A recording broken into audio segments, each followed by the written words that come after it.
Hey guys, welcome back to another tutorial. In today's lesson, I'm going to show you how we can create user customizable wallpapers. So what I have here is actually a project that I created a while ago, my project Jarvis application. If you guys haven't seen it, make sure to check it out. It's all over the YouTube channel, all over the internet. If you just type it in, you guys will see it. So I have an option here for wallpapers where a user can select between a variety of 6 wallpapers. Unfortunately, this one here, I lost the image, so it's just going to throw an exception for now. But you can see if I choose this floral wallpaper, it changes everywhere in the application. If I go into settings, if I go into appliances, wherever I go, this wallpaper is changed. Now what's also important is that when you restart the application, you guys will see it still holds that value. It still holds whichever wallpaper you select. So if I select the spiral wallpaper, restart the whole application, whether it be today, tomorrow, or 10 years from now, you guys will see it's still holding that image. And if we go into any one of the other pages, you guys will see that it does in fact hold that image. So I'm going to show you guys how to do that, create some more customizability for your projects, and hopefully impress some of your clients or maybe even your lecturer for that matter. So obviously we're going to create a new project, so go ahead and do that, guys. Okay, so once you have your project started up, we're going to create a new Java package, name it app package or anything that you want, and we're going to create another Java package and name it background images. So now what you want to do is, obviously you'll have your application built by now at this stage. This is probably something that you want to add into an existing project. Now your background images obviously have to be the same size as your GUI windows. So you want to create your images that's going to fit that size. So I'm just going to use my project Jarvis ones. And all you do is you just drag and drop it in there, guys. So go ahead and just drag in all the images that you want. Just drag it straight into the background images folder. You can drag it from your desktop or another folder, wherever it may be.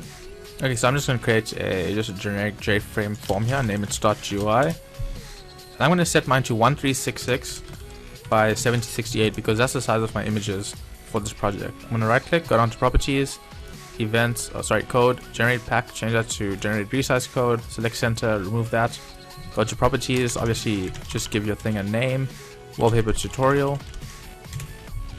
click on close, go into the source code, open up the look and feel, change numbers to Windows, compile and build, run your project, click on OK, and you guys will see we have a blank GUI that opens up in the center of your screen. Okay, I've done that many times before, so I just rushed through it. But now what we're going to do is go ahead and drop a JLabel here, right click on your JFrame, not on the label, go to set layout, absolute layout, and now just edit the text. Actually, we'll resize the text first. Go down to properties, put X and Y at 0, change this to 1366 by 768. Basically, it's going to span the entire size of our JFrame form. Edit the text, remove that, right click, go down to properties, on the JLabel this time. Look for the icon, which is like the 6th one from the top. Click on these 3 dots, change the package to background images, select the file to wallpaper 1, click on OK, and you guys can see you have a background in your project. And I guess if you just want to create a background in your application, there you go. That's how you create a background. It takes 10 seconds to do, not an issue at all. Okay. Now I'm going to go ahead and drag and drop some buttons in here. You guys will see that the buttons will actually disappear because it goes to the layer underneath the JLabel. So you want to drag the J button to the top. And I'm just going to rename this to wallpaper 1. Okay, guys, and just do this for as many times as you have images. So in my case, it's going to be 4 times. Okay, so once we have this, we can basically set our background image to whatever we want. So we're going to double click the wallpaper button, and we're going to basically write some code to change the wallpaper. And it's very simple line of code. It's simply image icon, just name it I1, give it a variable name, is equal to new image icon, open close bracket, semicolon. Now in these brackets, we're going to type in get class dot get resource, and then in here is going to be the string or the actual path to the image that we want to select. Okay, guys, so don't forget to add in the import for image icon, javax.swing. And before we get to that, we're actually going to set our JLabel, which is basically this background. You can see the background is called JLabel 1, so we're going to change the icon of JLabel 1. So you're going to say JLabel 1 dot set icon and just set it to I1, and that's going to change it.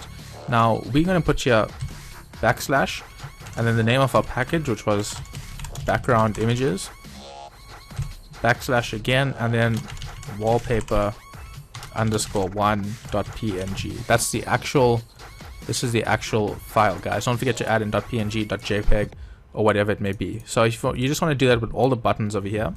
And obviously don't forget to change the appropriate wallpaper. Okay, now when we run our project and we select wallpaper 2, wallpaper 3, wallpaper 4, up to wallpaper 50 million, you guys can see the wallpapers will change. So you guys can see I have the floral wallpaper selected, which is wallpaper 4. Now when I close the application and start it up again, you guys will see it reverts back to the initial wallpaper, which was in this case wallpaper 1. So of course that's not very nice for the user, because they'll select the wallpaper and it'll reset after every single time that you restart your application. So we want to go ahead and create a file which is actually going to store whatever the user clicks. So if the user clicks wallpaper 3, it's going to store wallpaper 3, and when you start up your application, it's going to read what you store and then display the appropriate image. Okay guys, so in our package we're going to create a new Java class, and this Java class we can call something like settings. Okay, and what we're going to do is we're going to create a configuration file. I've done a tutorial on this before a while ago. It's pretty easy to do it, and it just takes a few lines of code, guys. So we're going to create an instance of the properties class. So we're just going to type in here public static properties, give it a random variable name, prop is equal to new properties. Okay, and don't forget to add the import for properties, otherwise it will not work. java.util.properties, and there we go. Now we're going to create a method that's actually going to store the value that the user selects. So we're going to create one called public void write wallpaper. In here we need a string, so we're going to say string wall ID, and we need to add a try and catch with an IO exception. Okay, now we can get started typing in the code. It's only 2 lines, so we're going to say prop.setProperty. You guys can see it pops up right there. Now the first one is what we want to actually show up in the properties file. So we basically open up with Notepad and we want to give it a label. So we're going to call this one wallpaper, okay? And then the second one is going to be wallpaper ID. So in the file it's going to look like this. It's going to be say wallpaper is equal to whatever is set in wall ID. So that might be wallpaper NO1, okay? That's how it's going to look.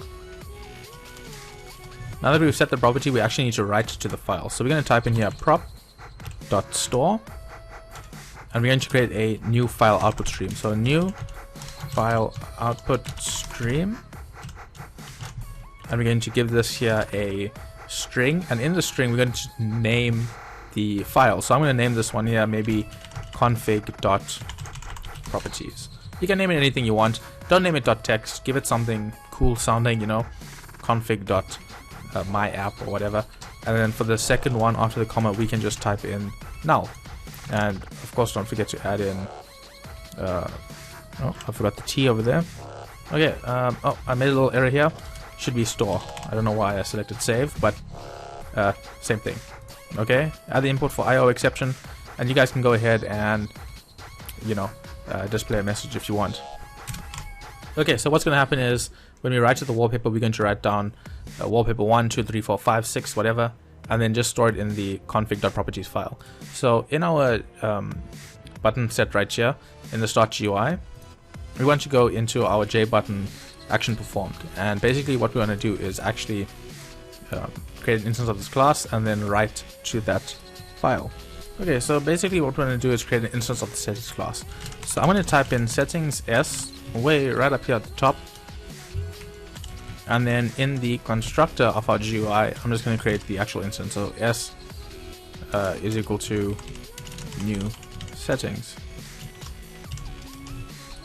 Now when we go into our buttons, we can simply type in s.write wallpaper, and then we're just going to write down whatever wallpaper ID. So in my case, I'm just going to name it wall1, okay?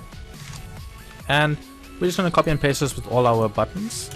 Okay, so now we need to run our project, and what I'm actually going to do is open up the Netbeans location here. You guys can see that nothing has been created in this folder. Nothing new has been created, I should say. So I'm just going to put this here on the side. When I click on wallpaper 1, you guys are going to see a new folder pop up called config.properties. Now if I edit this with Notepad, you guys will see wallpaper is equal to wall 1. Now if I select wall 2, it's going to make the necessary changes. So I'm going to select wall 4 over here, Get it with Notepad, and you guys will see wallpaper is equal to wall number 4, and that's going to work with pretty much everything. Now if you start up your application again, you guys will see it'll revert back to wallpaper 1 because you haven't told it what to set yet.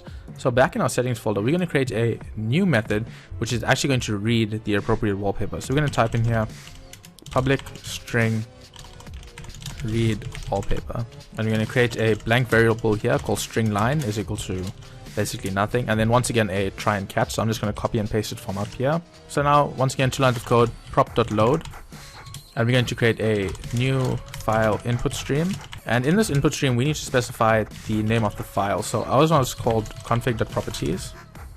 So now all we have to do is store it into the blank variable called line. So we're going to say line is equal to prop.getProperty, pops right up there, and we're going to get the property of the wallpaper. Okay, now remember when we looked at our file, it said wallpaper is equal to wall1. Because we set the property wallpaper, we have to get the property wallpaper, and basically we're just going to store it in line. So we need to just simply return line. There we go, and we are good to go. That's pretty much all you need in your file. A couple of lines of code, not too much going on over there. Now we're going to create another Java class that we can call maybe something like set wallpaper, and we're going to basically reuse this as a constructor. So public void set wallpaper. We're going to create an instance of the settings class. So settings s is equal to new settings. Now all we're going to do is run a bunch of if statements, okay guys, and we're going to check what is actually stored in s. So we're just going to go here, or in the settings file. So we're going to say s dot read wallpaper dot equals, and we can simply specify wall1. So if it equals to wall1, I think, let's take a look here. Yep, wall1. Then display the image for wall1. Okay.